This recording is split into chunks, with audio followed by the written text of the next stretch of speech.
Sometimes the world looks like you ain't ever seen it before.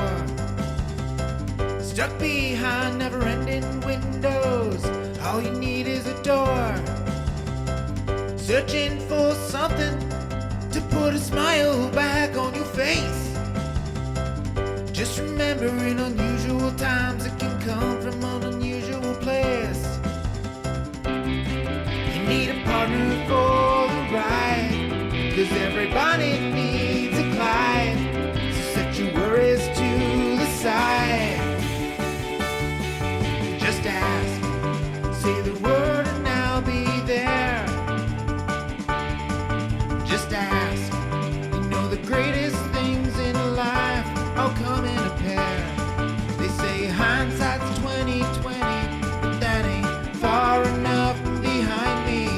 So if you want the sweetest honey, I think hindsight's 1990. There's no need to pretend I got a hand I can lend, 'cause when you really need a friend, just ask. Shit 90 shows taught me. Shit 90 Shows Taught Me was not filmed before a live studio audience. Are you ready to slay another day? So are we. Welcome back to Shit 90 Shows Taught Me. I'm Jess Sterling here with my co-host, Sara Fergenson. Sarah, how are you? Jess, I couldn't be better, quite honestly. I'm having a grand old time in Buffy season 3. Mm-hmm. It is all lols. All lols. All lols. Well, we're not alone today. Joined by someone who is a big fan of candy. Sometimes he gets a little raucous? No. What's the word I'm looking for? Rowdy? When he eats a candy bar or two? Yeah. He's joined by two foxy ladies. Oh. We have Todd. Ruckus. Todd the Librarian. Oh, you're thinking making Yes. a ruckus. Making a ruckus. Well, he wouldn't make a ruckus because he's a librarian, Todd. Todd, how are you? What? I can't have layers? It's just like Cordelia. I think that Todd has layers. Like, I think Todd is more than just a librarian. He has a Ripper side as well. I believe that. I think that when Todd, maybe Todd is like when Noel from Felicity has beats. He just like loses it a little. Yeah. I become Leon then, and then. Yeah. Although my name's so backward is Dot, and it's not quite as cool as Noel It is becoming a Leon. name though. Hey, my best friend's daughter's name is Dot, and she's the coolest 1-year-old that I know. So, Well, yeah. Wow. Well, thank you so much, Todd, for joining us for today's episode. Season 3, episode 6, Banned Candy. Not the Halloween episode we were expecting. Todd, we thought we had you pegged. We're like, Todd would want to come on for a Halloween episode. It all makes sense. No, I'm going to assume, Todd, the reason you wanted to come onto this episode was solely to be the biggest Royce shipper around. I mean, I'm not shipping Ripper and Joyce. No, so here's the thing. This is actually kind of like my third pick for the season, episode-wise. The episode I would really want to be on for, I couldn't come on for because I know I'd have a hard time not spoiling things if I was on for that episode. So I couldn't go for that one. My second choice is you guys will be recording while I'm going to be out of town. And so I couldn't go for that one. And so this is the one that I wound up with. So it's still like one of my top 3 episodes of the season. And mainly just because it's so much fun. It is. The Snyder stuff just cracks me up so much. The getting to see Ripper, like actually getting to like see Giles in full Ripper mode, not just hearing references to Ripper, is a lot of fun. We get to see more of the mayor, who is probably my favorite big bad of the series. So yeah, Of the series. Yeah, I think so. Whoa. Okay, because I have some theories that I would like to propose this episode about the mayor. But I won't go into too much detail about, but there's just something about him. He's just so different from your typical big bads that we've seen. that I just really like what they do with his character over the course of the season. So yeah. The mayor just always really resonated, which is one of the reasons why season 3 is my favorite season. Is like it's one of the most consistent seasons, but also he's like my favorite big bad. Which not to say that I mean I love Spike and Drew Lulu. Don't get me wrong, and there's like big bads coming up that I like a lot as well. But just the mayor for some reason has always held a special place in my heart. Yeah, I fully expect a return of Spike and Drew Lulu, but we're not there yet. Mayor is making himself be known along with Mr. Trixie over there, just getting the job done, trying to kill some Slayers. But I need to briefly interrupt this programming for just a simple little moment here, because something happened 10 minutes ago, 3 minutes before we were scheduled to start recording this podcast. Sara Fergenson decided that she was just going to like drop some photos in a group chat that we're in together, Todd, as if I wouldn't be on Discord while I'm podcasting, as if I wouldn't be checking actively all the channels that I get messages in. Well, Sara, would you like to share with the class what is happening right now? Well, perhaps you should pay attention to your podcasting and not be checking Discord. Perhaps you shouldn't be posting major news in Discord 3 minutes before we're scheduled to record something.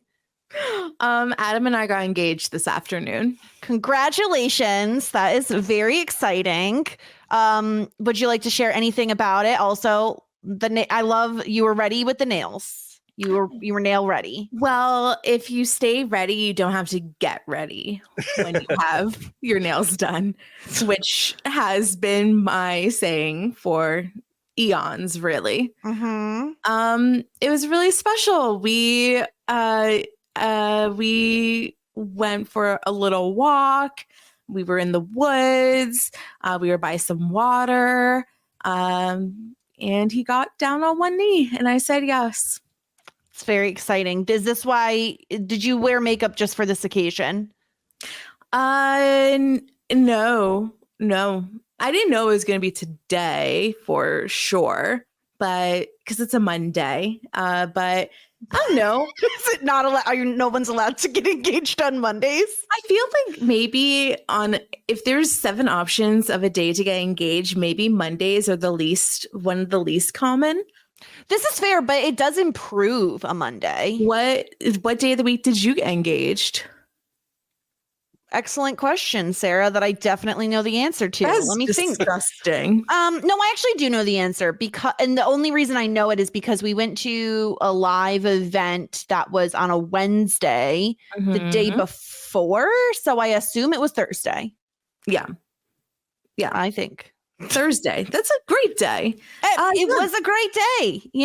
A great day to get engaged. A Thursday, a Monday, also a great day to get engaged. Yeah, so, Jessica. Here, hold on. Actually. One of our favorite things to do as 2 catty bitches is evaluate people's rings. Oh, yes, I must evaluate. Okay, so I will describe for the listeners. So let me try to zoom in on this bitch here. So we've got what appears to be is it rose gold or gold? It's gold. Okay, we have a gold band. We have I don't know that I know the shape of this. I don't know the name of the shape, at least. It's a marquee diamond. Well, it's not a diamond. It's not a diamond. Right. It's a moissanite. Moissanite. Okay, yes, moissanite. Marquee. It looks like it has 6 prongs, which girl, I love a fucking 6-prong band. I love 6 prongs. A 6-prong ring as well. I love obviously. 6 prongs. And then it also looks like it has 3 baby gems on each side. Yeah, I don't know how to describe them. Yeah, so it has flanking side stones, and we love flanking, Todd. We're a big fan of flanking. Yeah. Who is it? So it is 2 small round these are diamonds, and then a marquee diamond horizontally. So and it's beautiful. I really like it. I think first of all, I think gold is something that you don't see. It's not as common nowadays, like yellow gold, I will say. Like you usually see more like your white gold. Rose gold had its moment. But I think it's moments over. And I like this. You know me, I'm a solitaire girly. I love a solitaire. I love simplicity. And I think this is like, it's like simplicity, but like a little dash of extra. Yes, thank love. You. Yeah.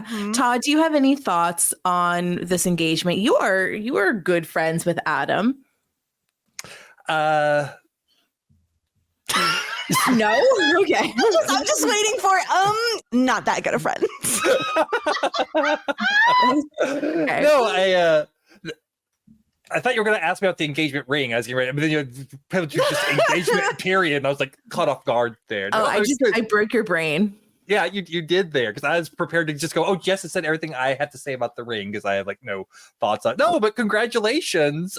I'm completely gobsmacked by this. I was not expecting this to happen. I had no clue it was in the works. So awesome. Yay.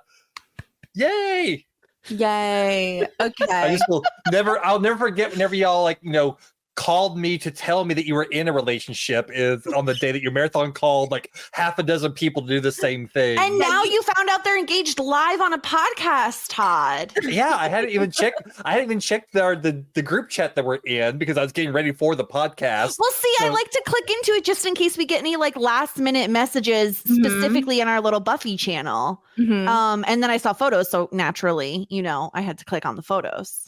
Yeah, it's funny. I'd seen like a little notification pop up right before we started from Lindy saying, "We love love," but I didn't know what that was in reference to. Shout out to Lindy. Yeah. I thought it was probably like a message about like something that we, had said in like the Pretty Little Liars thing or something. So I was like, oh, I'll see what that's about later, not realizing it was like about actual love and not podcast love. So.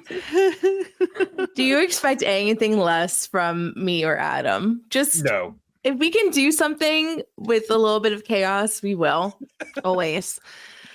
Okay, well, not to get back on track, but we probably should get back on track. In terms of the mayor, Todd, there's something brewing with him, and I have thoughts. And so we might as well kick off our little discussion here with the mayor, because he's the one who kind of sets up this whole thing with Mr. Trixie. It's like, okay, Mr. Trixie and Mayor are colluding. They're going to hire Ethan, which if anybody's forgotten, probably none of our listeners because they know the show better than we do. Ethan is an old pal, really more of a frenemy of Giles, aka Ripper. And so Ethan is coming back and they're going to make delicious candy bars. And these candy bars are going to turn everyone into teenagers. Everyone is going to be very immature. And it's basically chaos. The whole idea is to get everyone out and about, out of their houses, distracted, because they need to make tribute to the demon Lurkonis, who is a snake, just a giant snake. Every 30 years, we must feed the demon to the snake. It's feeling kind of like that frat boy cult that we talked about that one episode, because that had to do with like a reptile too. But here's my theory, Sarah. And Todd, even though Todd already knows the answer to this. Okay, we've talked about flanking. I'm going to bring up D&D again.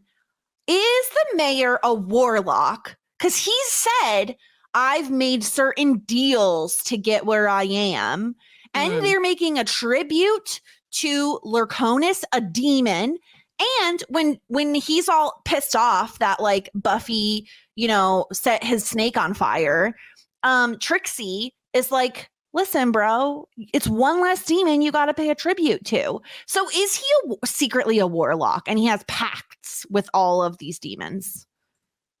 I think it's a pretty good theory. I think the episode kind of sets up that sort of idea that he is someone who has made a pact with this demon. And he's like, even says, unlike other politicians, I keep my campaign promises. So it definitely feels like he has like a full cabinet filled with all of this weird supernatural looking paraphernalia, all these shrines and figurines and totems. It's giving Helga Pataki for sure. Yeah. So I think like the implication of this episode is that the mayor got to where he is because he dabbles in the dark arts. So, and he definitely like had some sort of pact with this demon. I don't know if full D&D warlock is on the table in the Buffyverse, but that's a pretty good comp, I think.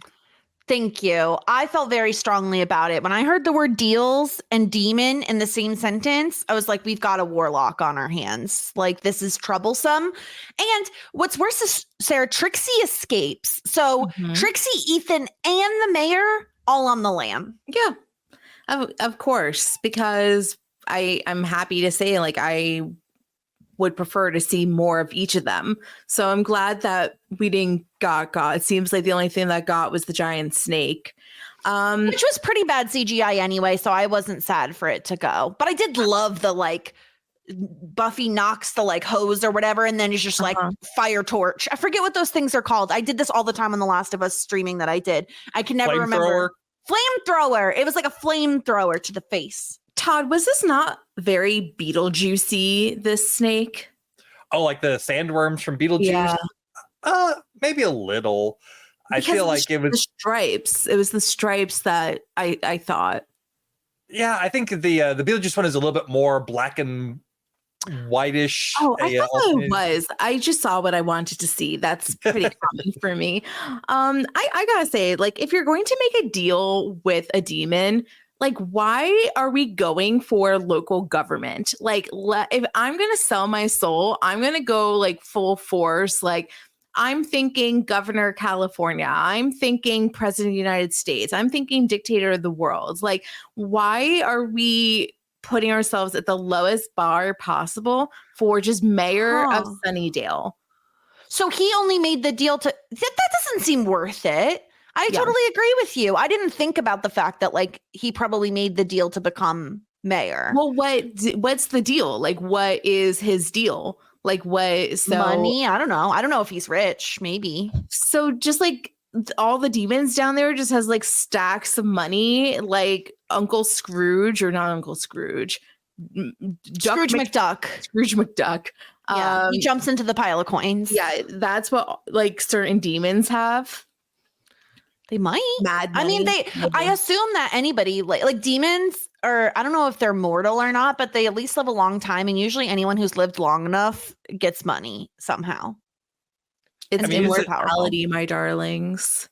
It's a pretty standard trope that people, like, sell their souls for money and power and things like that. Yeah. So maybe not directly giving him stacks of gold, but being able to, like, give people the ability to sway other people or the right luck at the right time. So, and yeah, maybe he just wants to be a mayor. Maybe that's all his, aspirations are. That's why he's dreamed of his whole life, and this is the only way he can get it, because he's just so freaking creepy otherwise that no one would ever vote for him without the demons rigging the polls for him. Or maybe this is just a stepping stone, because it's hard to, like, go straight to being president. You have to, like, go, like, steps along the way to other offices and stuff usually, or have some sort of, like, some sort of impact in the greater world before you get elected. You would think it used to be that way, Todd. Yeah. When this show was made, it was that way, I would say. Fascinating. Yeah.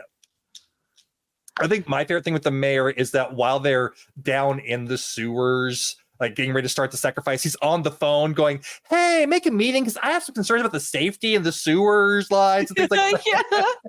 So just like business as usual, just like being a good steward of the city, like, there's some bad stuff in the sewers, he's in charge of some of it they would like to, like, get cleaned up. If I can do any government at all, I do think that I would consider becoming a mayor. It seems like, it seems like a little stressful, but not that stressful. Like, I'm not saying I want to be the mayor of New York City. I just want to be the mayor of, like, East Bumblefuck of nowhere, like Roland in Schitt's Creek. Exactly. I was gonna say Roland there. He can just fuck around. He probably can christen a boat, and he could probably create have, like, weddings or be an officiant. And you could be an officiant, but just going online and, like, doing the whole thing. It costs money. I'm not going to ask people to do that. Yeah. I'm interested in seeing what the mayor is going to get up to this season. I like his little partnership he has going on with Mr. Trixie. I I find them to be quite the interesting duo, especially when they're doing like the tour of the candy factory and Trixie just hauls off and breaks someone's neck. And he's like, was he actually stealing the candy? He's like, well, better safe than sorry. Now they all know. Now no one's going to fuck around and find out. And I loved that. He's impulsive. I love it. So these candy bars, I don't know what they're putting in them, but whatever it is basically makes whoever eats it immature. And here's the interesting thing, Todd, because I don't know if I said this previously. If I didn't, I definitely thought it. I was like, oh, maybe Principal Snyder and the mayor are in cahoots because it's all coming from the top, like he's the top level, then down to the Principal Snyder. But with Principal Snyder eating the candy, I'm now thinking that's not the case because he would have been told, hey, bro, like, don't sample the goods, don't sample the merchandise. Instead, we get my favorite version of Principal Snyder on this freaking planet. I died there are some foxy ladies here today. Every scene with Snyder this episode when he's on the candy was gold. Armin Sherman was just having the time of his life playing like this dorky kid who wants to be in the cool. Guys, you're not ditching me, are you? Wait up! And like him like tagging along with them. Him calling Giles Brit Face. Jess, I want you to call Stuart that next time you record it. Brit Face, absolutely, I will do that. Yes. Hey, Brit Face, wait up! Just like that cracked me up. Him just hitting on Joyce and like every time she's so disgusted, it made me so happy knowing that they've had like tension previously, obviously with him not wanting Buffy to come back and Joyce, you know what I mean? Like it was just so funny. She keeps like rolling her eyes at him the entire time. It's amazing. Yeah. That one time he like scoots closer to her, like, so are you guys like an item? She rolls her eyes and goes away. And he just looks after her so smitten. Are you going steady? So it was incredible. And also after Buffy like knocks out Ethan, Snyder's like, she whooped you good, huh? I could do that. I could Taekwondo at the Y, and then does this little Taekwondo moves. It just cracks me up. The whole thing with Snyder, this whole episode, it's like, I think his best episode so far for sure. Because he's usually like entertaining in a trolley sort of way, but this is entertaining in like just like this goofball, him having a blast. I think all the actors are obviously having a blast getting to play like the more immature versions of themselves.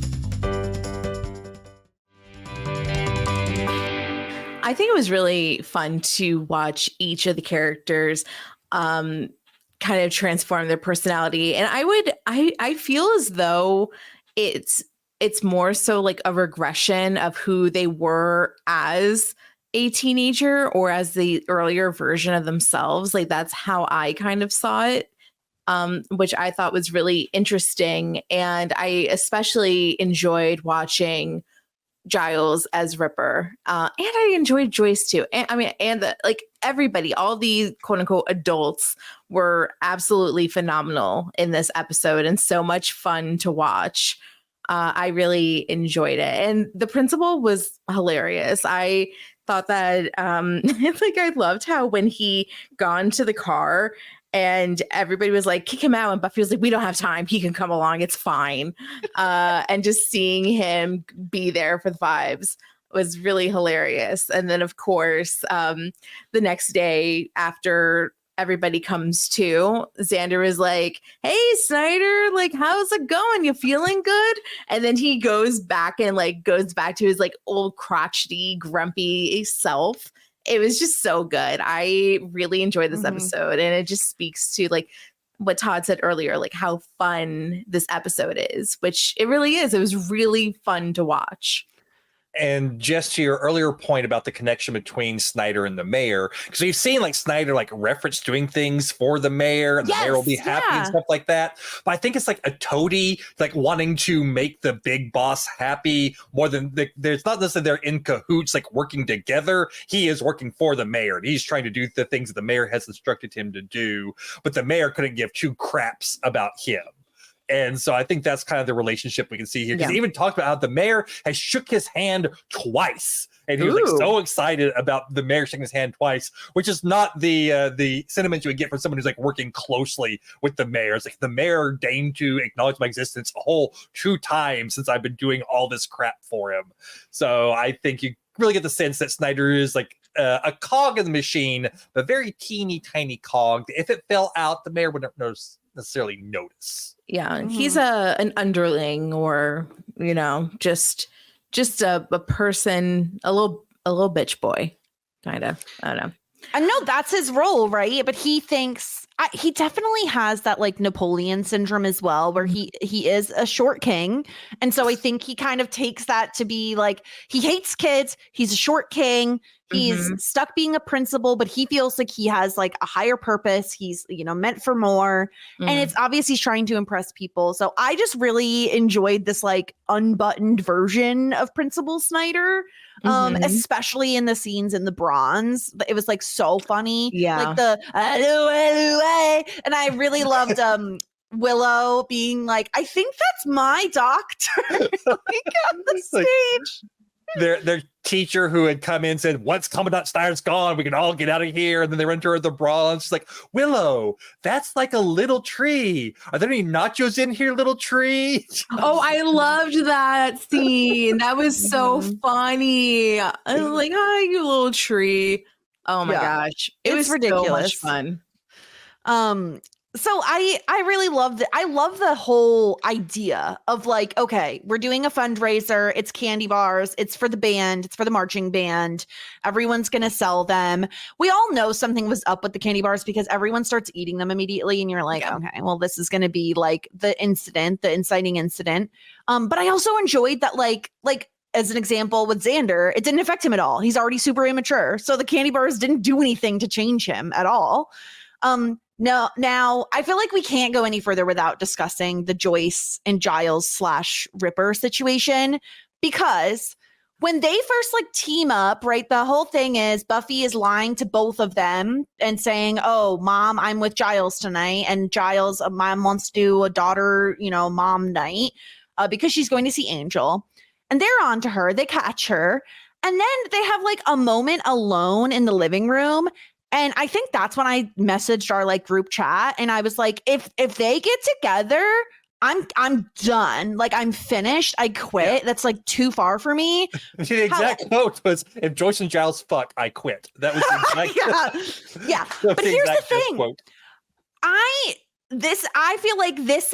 No, I loved this. Like I was fully in on it once I knew that it was like candy bar induced. Like Sarah, where I was coming from was like, okay, if they're gonna put Giles and Joyce together, like absolutely not, I'm done. But getting this like teenager version of both of them where Giles is drinking, his accent is crazy, like much different, and Joyce is drinking Kahlua straight out the bottle. This was everything. Yeah, that's very high school to drink the Kahlua straight out the bottle like that. I don't know. Like I obviously was getting the same vibes as you. And I don't know if it was the first time that I got those vibes between Giles and Joyce throughout the series. I feel like there was sprinklings here and there throughout before now. I really loved the Joyce and Ripper stuff. I just seeing like Joyce as it was honestly the first time I actually liked Joyce. Like I just like thought that she was like really cool, and I thought that like I can just see her as a version of Buffy. Like I think it was the first time that I saw like, oh, this is like she has a bit of Buffy in her, at least like without all the responsibility and whatever. Just when she was younger, she had like the edge. She was cool. Like she wasn't like this like stuffy art gallery person. And then in terms of like Giles, I mean, everybody's been saying for a while, like, oh, he has something, he's like hot. And I was like, no, I don't see it. Oh, I saw it this episode. I was like, I was very into it. Just like the swagger the Riz. Was it the cigarette? Was it him smoking? Probably. He also does this thing with his hair, Yeah. and he's very brash and like just going for it this episode in a way that is very sexy. It was.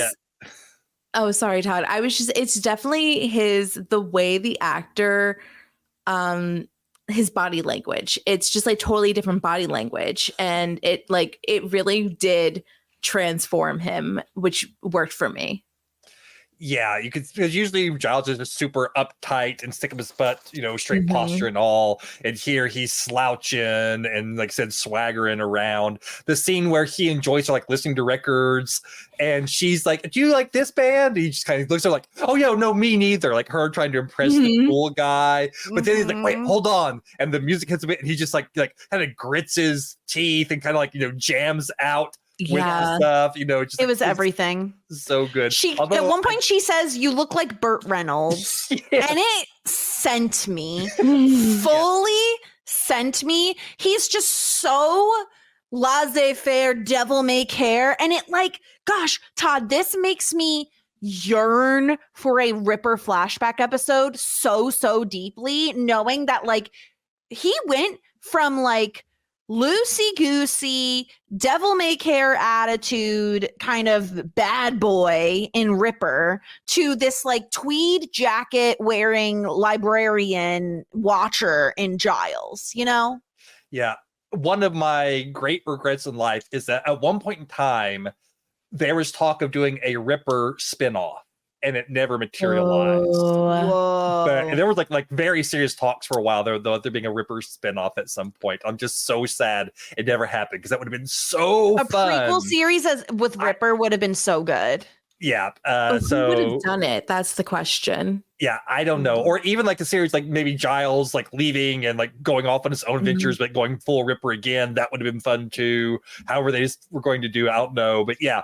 That would have been a blast. But yeah, everything with Ripper in this episode is fun. Another one of my favorite parts is never Buffy's trying to get Joyce away from the candy, and Giles grabs her arm, and Buffy turns on her "Hey, Giles, think about it. Do you want to fight me, or do you just want to let me talk to my mom?" And he has this little cool guy, takes his hand off, puts his hand through his hair, a Fonzie move.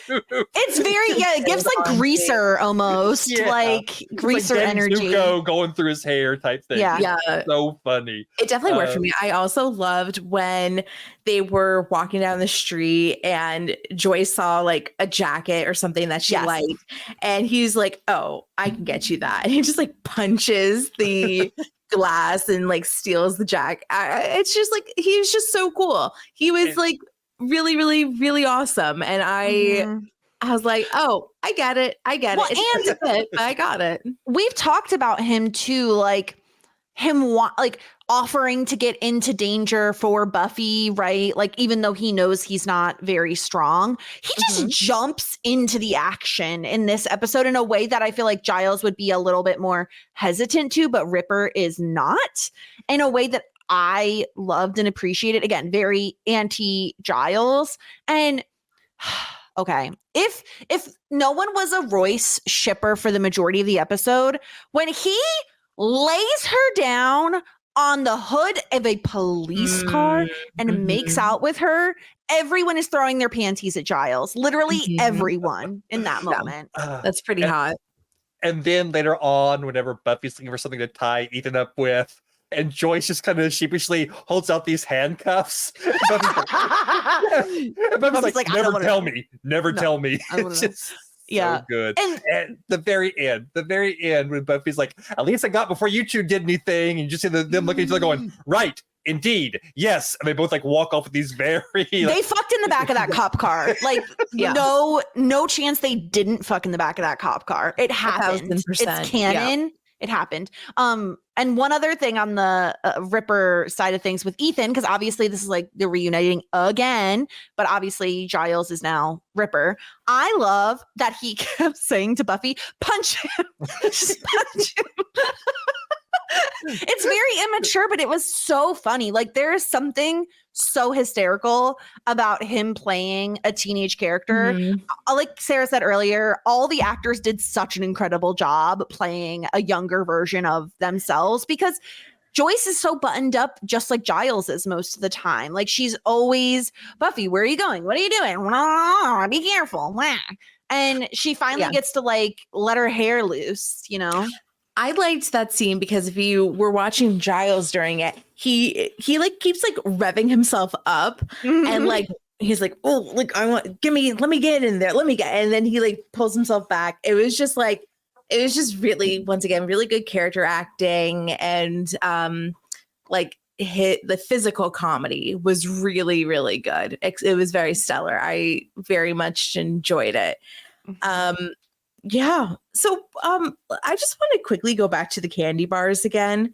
So the point of the candy bars was to distract the adults from their duties so that they can steal babies for the demons. Is this correct? Basically, yeah. Basically, the mayor wanted to have the entire city distracted so no one would notice the babies going missing. No one would hunt the babies down and try to rescue them before the demon ate them. It would take care of not only the people who are normally supposed to be doing stuff, but also like would keep the Slayer occupied as well, in theory. And also then once this stuff wore off, then the kill people, everyone be blaming themselves for acting so horribly and blame themselves for what was going on and not look any further into the cause of the babies going missing. So it's like a distraction and also being able to like have the whole community like feel guilty and like ashamed, which whether that's part of something else or not, I don't know. But that's like was another thing they mentioned, like part of like a bonus. Does this work for us? I think they could make a slight change and make it work better. I think if they're stealing the babies from people's homes, that works better than stealing them from the hospital, because like Buffy at one point after the car crash, Buffy is like, everyone is like around town. Like, what are they doing? What's happening? I think if they had, right? Because I think if you make adults like teenagers, they're just like, screw that baby. They just leave it at home. These people infiltrate, take the babies, and it makes a little bit more sense, because otherwise, why are you not just passing out the candy bars at the hospital? If that's all you need, and maybe like obviously the cops, that's all you need to be able to get away with this thing, then that's all you need to do. I just feel like it felt a little clunky, like a little like, oh, we have to do this so that we can do that, so that we can also do that. And then so my understanding once again is that this is one of many. The whole point was that Mr. Trix was supposed to help the mayor feed the demon, work through the deals, and then there's other demons. And then I don't know. I'm sorry, Todd. I get, how I get with the lore. I just like, it breaks my brain because it's like we're doing something for something, but it's not as simple as Buffy's the Slayer. We want to get rid of the Slayer because the Slayer kills the chaos that we want to create. It's like now we had to like bring in like 70 other demons and then like do a bunch of random shit so that something can happen. I don't know. Yeah, basically the mayor has this one demon right now that needs its payment, and he asked Mr. Trick to help him create chaos so that it can be a distraction. And maybe they went overboard with the distraction compared to what they actually needed. Yeah. But this is like they called in Ethan Rain. If you call in Ethan Rain, this is the level of chaos that you're going to get. But the idea is that the mayor probably has deals with other demons because, Trick says, this is one less thing we have to worry about. But what his deals with the other demons are and what they want in payment is like up in the air right now. It's not necessarily like they're all going to want babies or they're all like this type of thing going down. Yeah. And also Trick's maybe just trying to say that to save his own skin a little bit, because the mayor was even like, in the future, be careful how many favors you do for me. Yeah, the mayor recognizes, like, sees right through what Trix is trying to do. Like, yeah, okay, I'll give you this one, but just be careful next time. I might not be as benevolent. So let's switch over to like the teen side of things, because Buffy. We start off this episode where Buffy is studying for the SATs. And she has big SATs. And of course, everybody's like, Buffy, be responsible. You have to study for your SATs. do people actually study for the SATs? Yes. Okay. I mean, I'm trying to remember. I did take the PSATs, the practice SATs, but I only took them once. And the only reason I took them is because that's usually how you can get certain scholarships from the PSATs. I know a bunch of people who like took them multiple times, like trying to practice ahead of time for the SATs. But I don't know, Todd, like, I feel like ultimately the SATs don't really matter. Like they do in terms of like applying to colleges, but it's such a crock of shit because you're just like, it's how well you are. Like Cordelia says, how good are you at taking a standardized test? Yeah, I mean, I took the PSAT because it was required in our school. I took the SAT once, and I took the ACT, and I did better on the ACT than the SAT. So I focused on the ACT and took it again and again until I got the score high enough to get basically a scholarship. It's like it was like a full ride to my school. In Oklahoma. Look at you! Because in Oklahoma, if you got like a certain score in your ACT, you could get like a scholarship for in-state tuition stuff that. No pay for shit. it. So that's yeah, a nice deal. Okay, cool. So that's the only reason that I took it multiple times. I didn't really study all that much. Yeah. For it either. I may have like reviewed a couple of math things before I went in, just I like hadn't taken the math classes or whatever. But for like the actual studying, I didn't do a whole. I did more studying for like whenever I took my test for grad school, but that was more just I took a test called the Miller's Analogies test, which is a test that we were able to do in place of like doing like a GRE type test. It's the greatest test ever. It's like only 100 questions, and every question is the form of A is to B as C is to D. Basically, I hate those. Yeah. but it was like so simple. Like, Picasso is to art as Beethoven is to what? Oh. Right? And there'd be more complex ones, but they did like, it required you to know like a little bit of history, a little bit of math, a little bit of literature, but they were all in that format. And it was like the grading was straight up. You just like, if you got it right, you got it right. If you got it wrong, you got it wrong. There was none of this like, well, based on the number of questions you asked, the percentage of this. And it was just a very straightforward test. Super simple. Whenever I found out I could do that instead of these other tests, I'm like, yes, sign me up. So I studied that, not so much to study information, but to study the type of questions that you would have and get in the mindset of like doing those analogies a little bit. So I took a couple of practice tests, but I didn't study a ton because that stuff, like basically a lot of times it feels like if either you know it or if you haven't been like learning this stuff in school, trying to cram for it, because you don't know, you can like study all the vocabulary words you want, but you don't know which of those vocabulary words are going to actually be on the SAT. So you're just like cramming all these words in your head, hoping that one of them will be in there. And unless you get really lucky, probably not. I agree with that. I just feel as though it just like, especially those tests, just test your general knowledge. So I don't really see the point in studying for them, but whatevs. So Buffy's studying, and it seems like everybody else is not worried about the SATs. I guess like they're not taking it, or they are. I'm not quite sure. I think like Willow is just like brilliant and not concerned at all, which just means Willow's like the person who could ace the SATs but would still stress out about them. Yeah.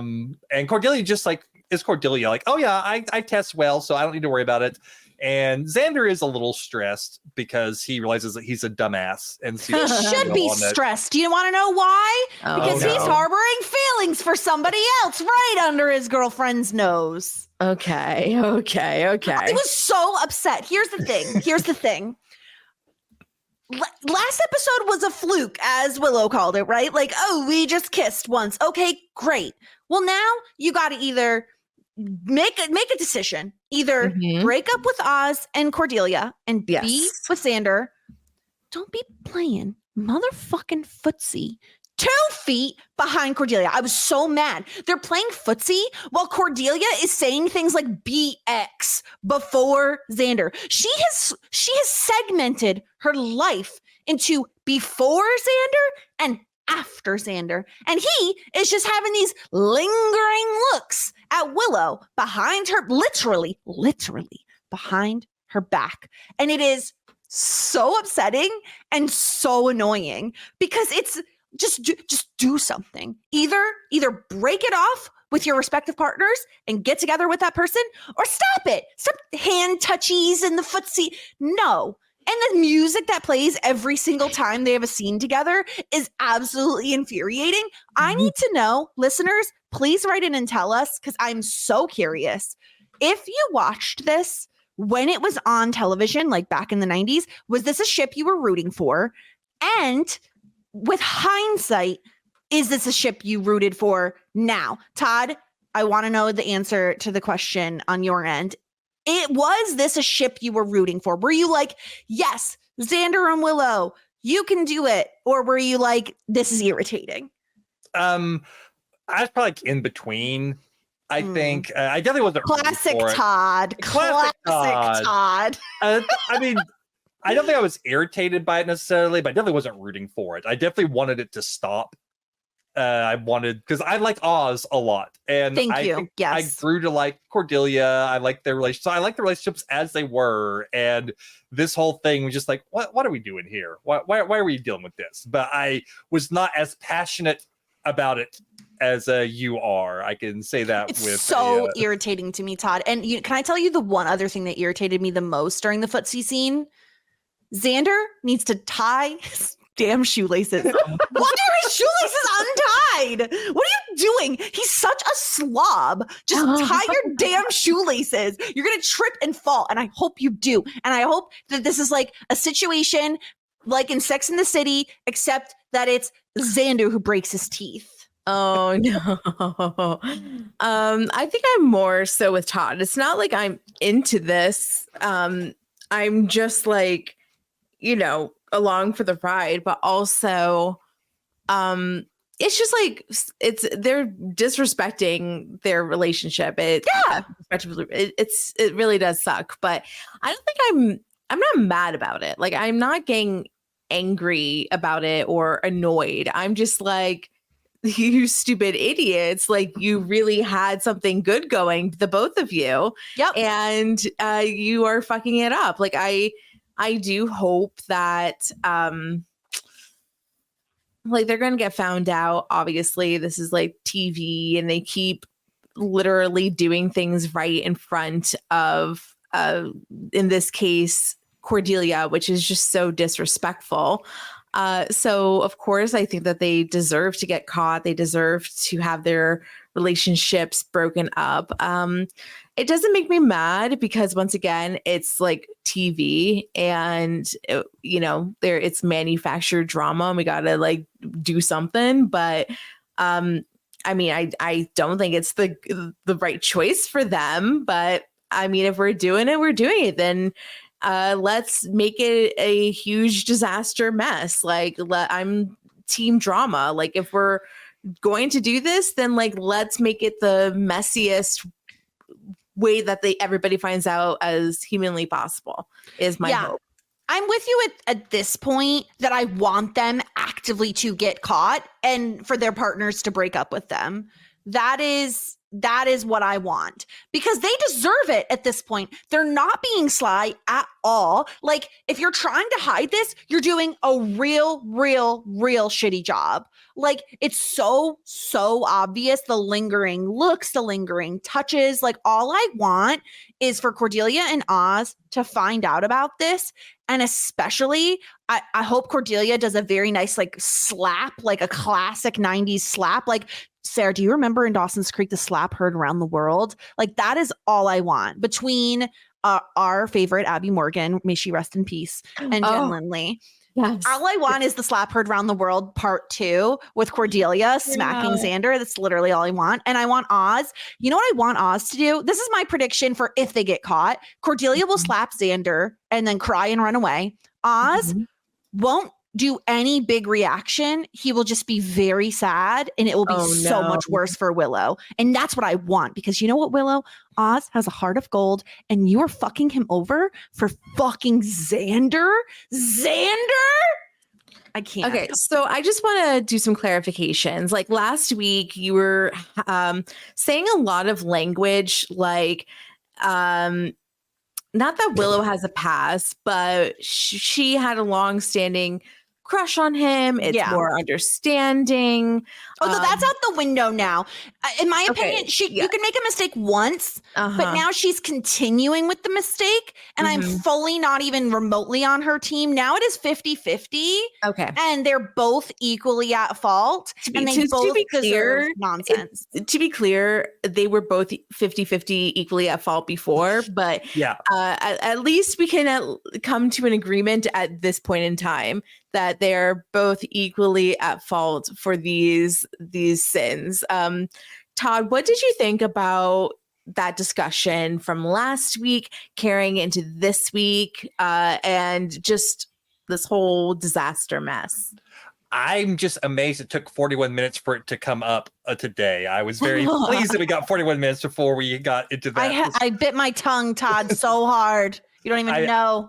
I appreciate it. I think I got most of it out last week. The majority of it out last week. And also, it's like a very small part of this particular episode, thankfully. I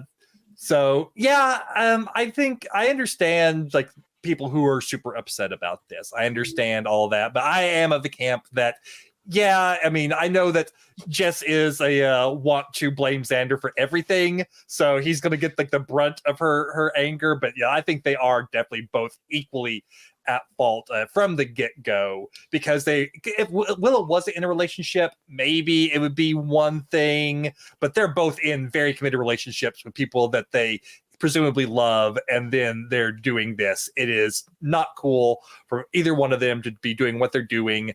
It's bad. And Xander has been lots of Xander slander throughout the show so far, so it's like almost expected for him to be a bit of a douche.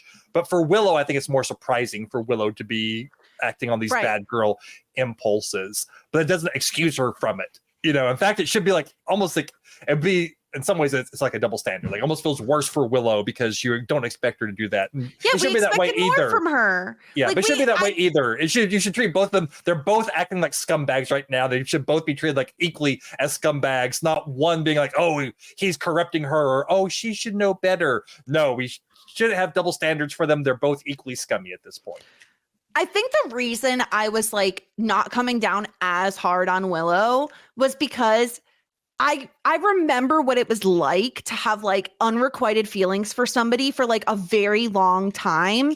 And then just like, it's like her dream is coming true all of a sudden. Like, it's like, oh my gosh, this is what I've always wanted. So for her, it's very easy to slip into like, okay, I'm going to kiss Xander. Whereas for Xander, it honestly felt like she looks hot in a dress. Mwah. But Sarah, I will point out again, Sarah made an excellent point about the ice cream moment from is it season 2 premiere? Is that right? I mean, that's just one, because our listeners, I'm so sorry. I cannot recall who, but have pointed out multiple other, it might've been Tom, other instances where there was something between Xander and Willow, or specifically Xander. Like, Xander had like jealousy feelings towards like Oz and Willow. There was a couple of others that were listed. So yes, like the ice cream was one nugget, but there were others. And I mean, it's not cool. Like, I especially, like I said, just feel like a big ick factor about playing footsies right behind Cordelia. I think that is so disrespectful and like even cruel, because they should, it's just like you're doing it. It's just so you're just doing it right in front of them. It's just like malicious almost. Yeah. Like, I just feel as though it's just so inappropriate, really. And I just know it's going to come out and it's going to be a mess. And then, two like very kind people that had genuine feelings for Willow and Xander respectively, are going to get hurt. And that's the thing. It's like, they're playing with actual feelings. Like, Cordelia has admitted that she loves Xander. She has, like you said, Jess, she's saying things like before Xander, like she's thinking of her life in two different ways, like before Xander and currently with Xander. And Oz is a good guy. Like, he doesn't deserve this either. Like, it's the first time that he felt like really accepted for who he is. He has this like condition of being a vampire, and like I'm sure it's going to be extremely jarring for him to be like, I have somebody that genuinely loves me for me, like I'm enough for her, like even with my werewolf condition. And then it's going to be a slap in the face when he finds out that like he wasn't enough for her and that he isn't good enough for her. And I feel like that sort of push and pull with emotions can be really damaging. Like, Mr. Oz is going to have to go and work this out in therapy for the next like 5 years, because that's really hurtful when you think it. You know what it is? It's like there's nothing more hurtful when you think that you're in a good, happy, and healthy relationship and you are so happy, and in reality your partner is unhappy and then breaks up with you and breaks your heart. Like, that whiplash is so damaging, because I mean, that's happened to me before, where I was just like, I remember like the happiest moment in a previous relationship, and then that was like right before like everything got snatched away from me. Like, maybe there were signs that I wasn't seeing, but like I didn't see it.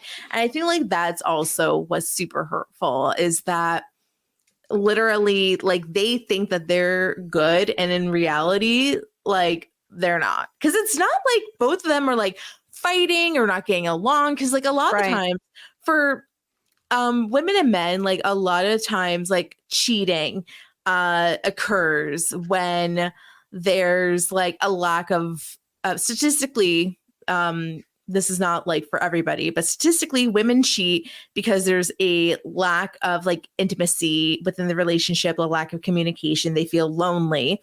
And men typically statistically cheat because like the sex life isn't up to par. Women cheat. And of course, men and women like also feel those things. But I'm just saying, this is like what I've read. And it seems as though Oz and Willow's communication seems really great up until like this whole thing. And it seems like Xander and Cordelia's relationship is kind of built on their physical nature. So, and it's not like, and once again, it's not like Willow and Oz don't have like a good physical relationship. They're like slower than maybe some other people, but they're still like doing their dues.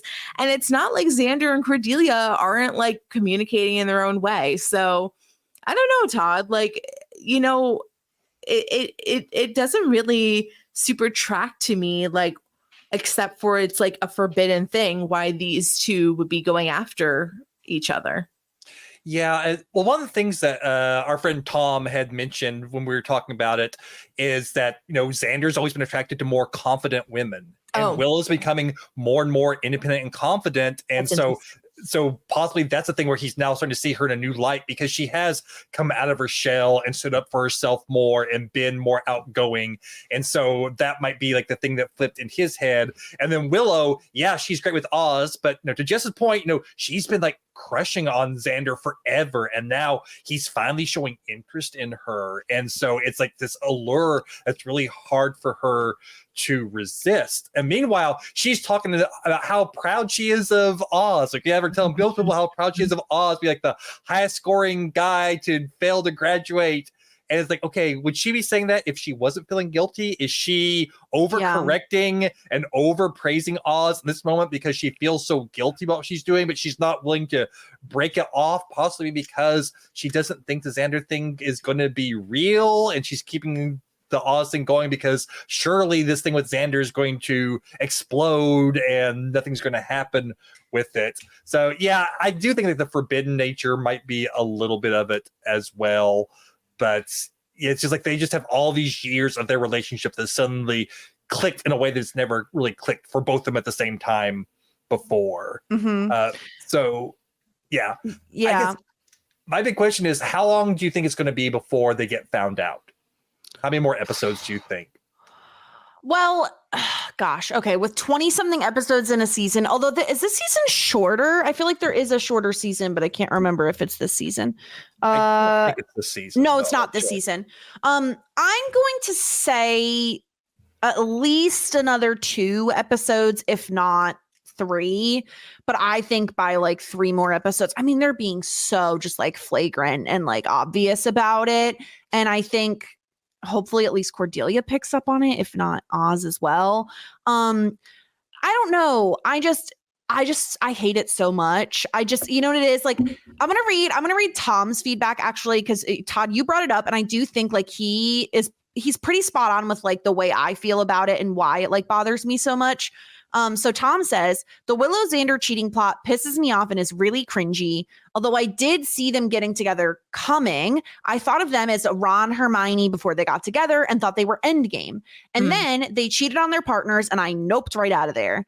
So he says, a minor defense of Xander is I don't think he's just attracted to Willow because of the dress. I think Xander is into strong, confident women. And back in season 1, Willow was so timid, he wasn't as interested. But now since Willow has had all this growth, he's much more attractive to Xander. I also think there is a thing where Xander, I think once Willow, and this is me, not Tom, once Willow started dating Oz, I think he actually saw her as like a woman, like a person, like a viable option, like a romantic option. Yeah. I think before that, she's like Oshkosh Bagosh best friend.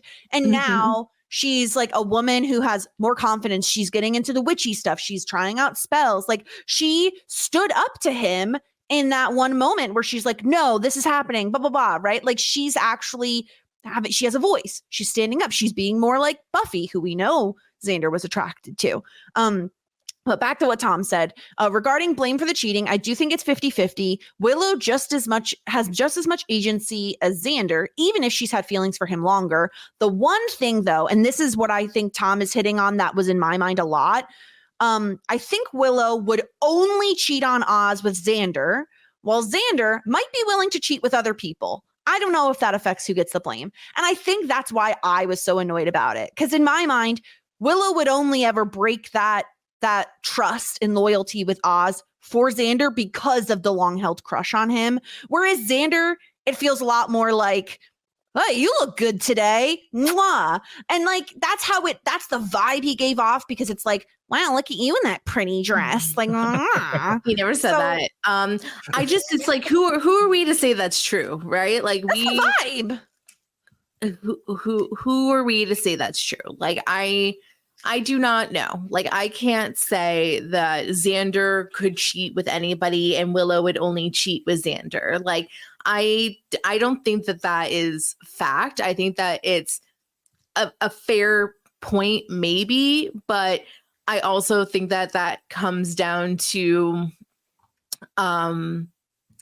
just like men and women. I think that like when women feel comfortable with somebody like a friend, then I think like it's easier to make that leap. And I think that stereotypically men are like see somebody attractive and then they're more likely to be spontaneous. But I think that it is, I just like I'm saying, like, I don't know, like, who are we to say? Like, we think that we know Willow, but we don't. Like, everybody has layers. Like, I thought I knew Willow. I know. I don't anymore. I know. It's okay. It's okay. Sometimes it's a mistake, you know?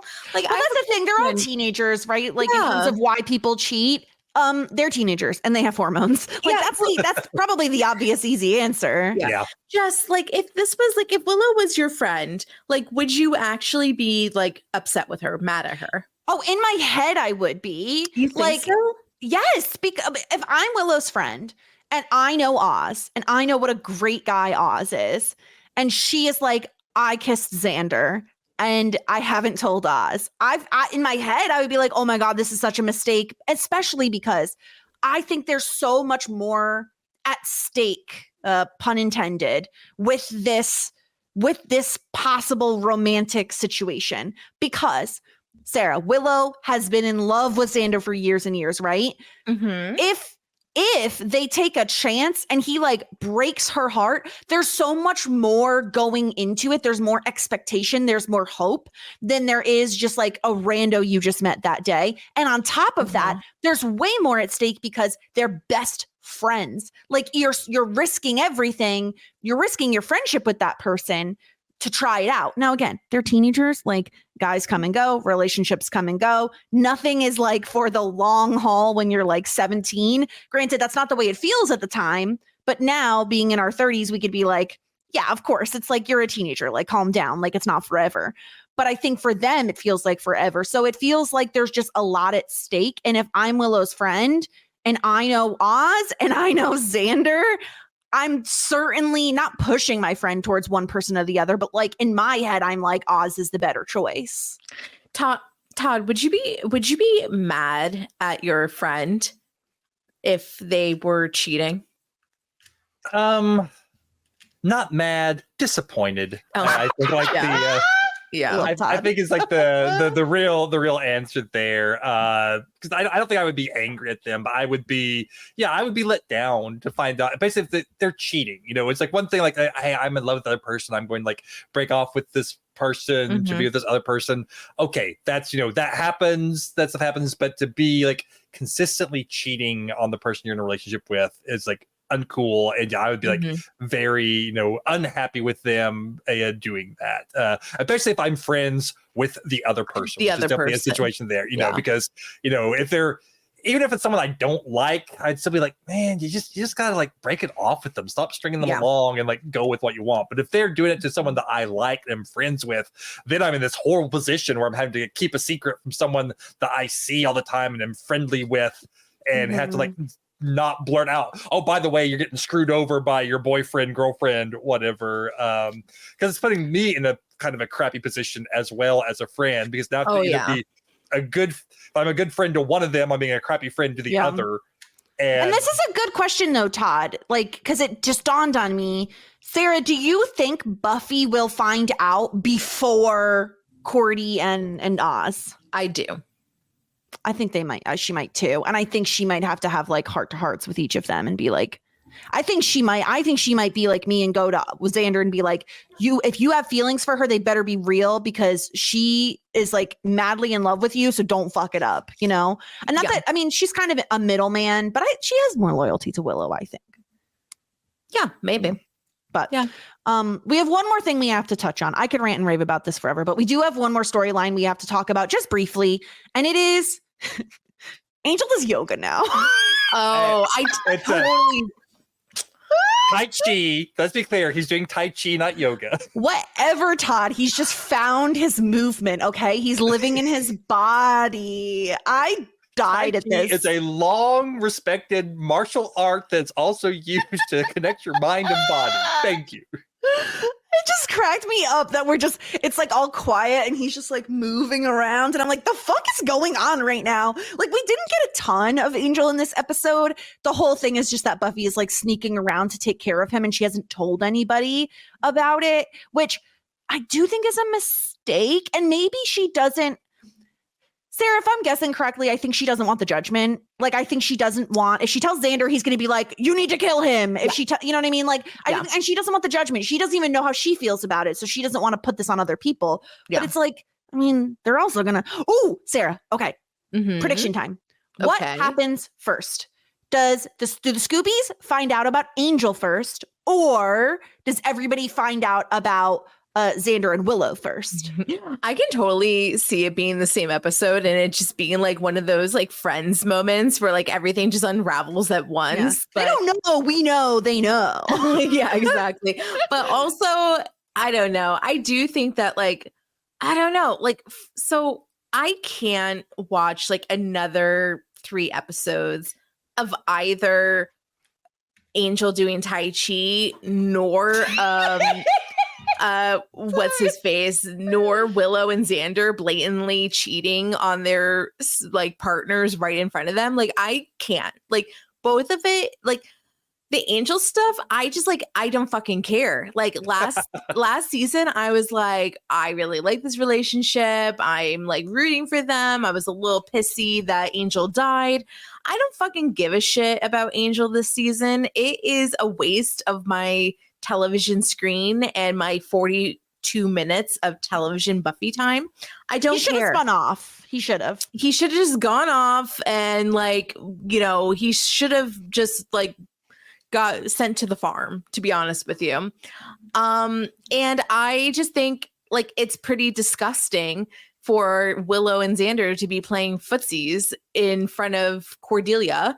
And so like I have like a very low tolerance. Like I can probably do this for one more episode. If this goes on for 2 more episodes, I will murder myself. Just out of annoyance, quite honestly. Nice measured response. As always. Yeah. I will not see it to my wedding day out of anger from having to watch these fools do foolish things. But the Tai Chi, I'm just like, who the fuck cares? I do think that I do agree with you, Jess. Like, I think that she's not sharing because she doesn't want people to give their opinions. Sure, fine, whatever.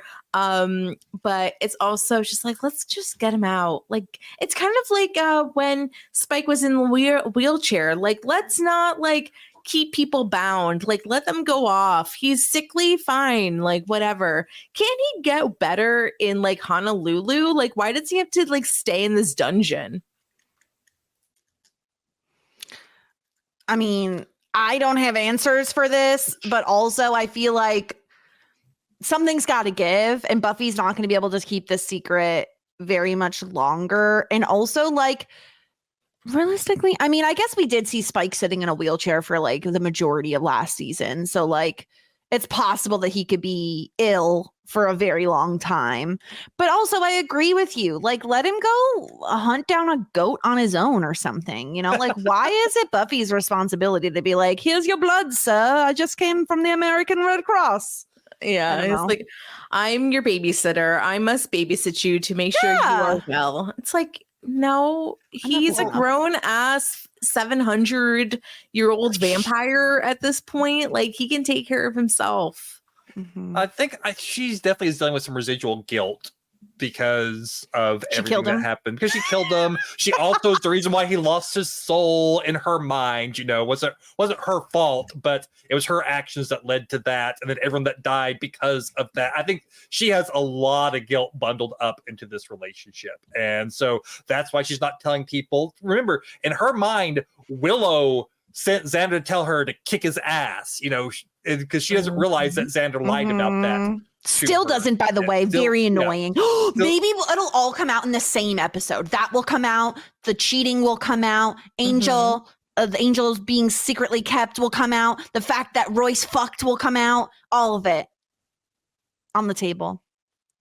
I would love that. Yeah, that would be great. Yeah. Yeah. Oh God, I can't care about Angel. Because we had moved on, Sarah. We had grieved, you know? Yes. Like, we kind of pre-grieved. We were like, we know Angel's being spun off. He's probably going to be gone at the end of the season. And then he died. And we were like, okay, rip. But we're cool. We've moved on. You know, we loved Angelus while he was here. But then Angel returned and he's kind of a bore. And now he's back again and he's snoring and it's irritating. Is it a spoiler to ask Todd at what point, like, did Angel, the TV show, start during season 3 or season 4? Well, that like, if you want to know, I'll take my headphones. I don't want to know. You don't want to know? Spoiler. I don't know. I don't want to know when he gets spun off. All right. Well, no, I don't want to. I just want to know, like, I mean, is there like overlap?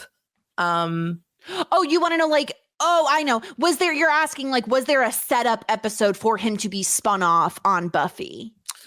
I'm just wanting to know. You're wanting to know if, like, he leaves mid-season and suddenly has his own shows. Or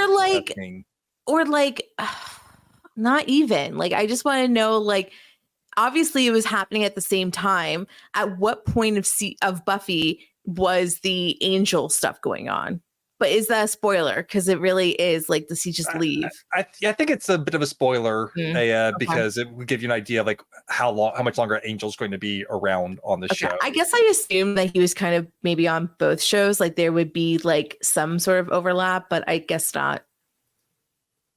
Usually what happens is like in shows where someone gets spun off, they do like a setup episode. Like they've done that with like Private Practice on like Grey's Anatomy or like Station 19 or whatever. Like in the finale of season 2 where we got all that Angel backstory. Yes, we thought he was being spun the fuck off, and I'm ready for him to do some spinning. Oh man, all of us who knew, like hearing you guys talk about, oh, it's time for a spinoff. All of us who knew are sitting there going, do we tell them? Do we not tell them? Do we let them find out for themselves? Horrible, Yeah, horrible. We found out for ourselves. We're like, why is he still here? But this is how people know we're not actually spoiled.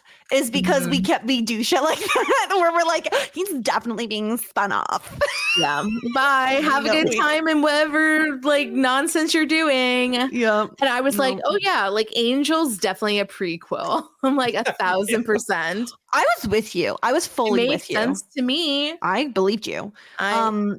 But yeah, that was our episode, Band Candy. I largely enjoyed it, I will say. And I rewatched it today when I was calm, when my rage had subsided a little bit. And I will say that, like, because there are only like 2-ish Xander and Willow moments, I was able to focus more on my love of Royce and just my shipping of Royce. And again, specifically Ripper and Joyce, not Giles. I don't understand what your deal is with the Giles and Joyce thing. Like, why not? Because I need them to be separated. I think he's a perfect surrogate dad because he needs to be with someone like fun and great. And Joyce is not fun or great. Fun and great. I think when she's a teenager, she's fun and great. I think that they like could probably like let loose in the right setting. Also, she blamed him when Buffy left town, and I still don't appreciate that happened. I think you just don't like Joyce. I think that's I don't like Joyce. That is correct. I absolutely don't like her. I think that you just don't think that she's good enough for him is what it is. I also agree with that statement. That is correct. Giles can do no wrong. Daddy Giles only rose in estimation after this episode because he is both a tweed-wearing, adorable little librarian and also a sex symbol. Yes. Also, I have to say, I did get a message from a friend of the podcast, David, who sent in, apparently Anthony Stewart, who plays Giles, was in Playgirl magazine back in the day. Oh, can I please see this? Yeah. Can I Google this? Well, I don't know. He didn't. Okay, so the thing he sent me wasn't like a nude photo or anything. Oh, boo. But he does talk about like how he's a very tactile person and he likes contact. And he says kissing is this is the direct quote. Kissing is the most underrated thing. People just assume that's what you do before you get into the rest of it. But kissing is the most exciting thing. You don't have to be in love with somebody to enjoy it. And when it is someone you love, it's the most electric thing. It's an art. You know the feeling sometimes when your lips are really sensitive and it's happening for the both of you. It's fantastic. Yeah. So that's Daddy Giles. All right. So it seems like he just got an article and not a nude photo. Which I mean, he might have. I don't know. My interest is declining in this. I'm sorry. I mean, Todd, you're the historian in terms of like television and movies. From what I understand, this is like an unusual role for Anthony Stewart. Is that correct? Like, didn't he usually play like baddies? It's one of those things where this is like one of the first things I ever saw him in. I haven't seen him in a whole lot of other stuff, but I have seen him like in other stuff where I think Ted Lasso is like the big thing. Like he like is just playing a complete and total ass. He's in Ted Lasso? Yeah.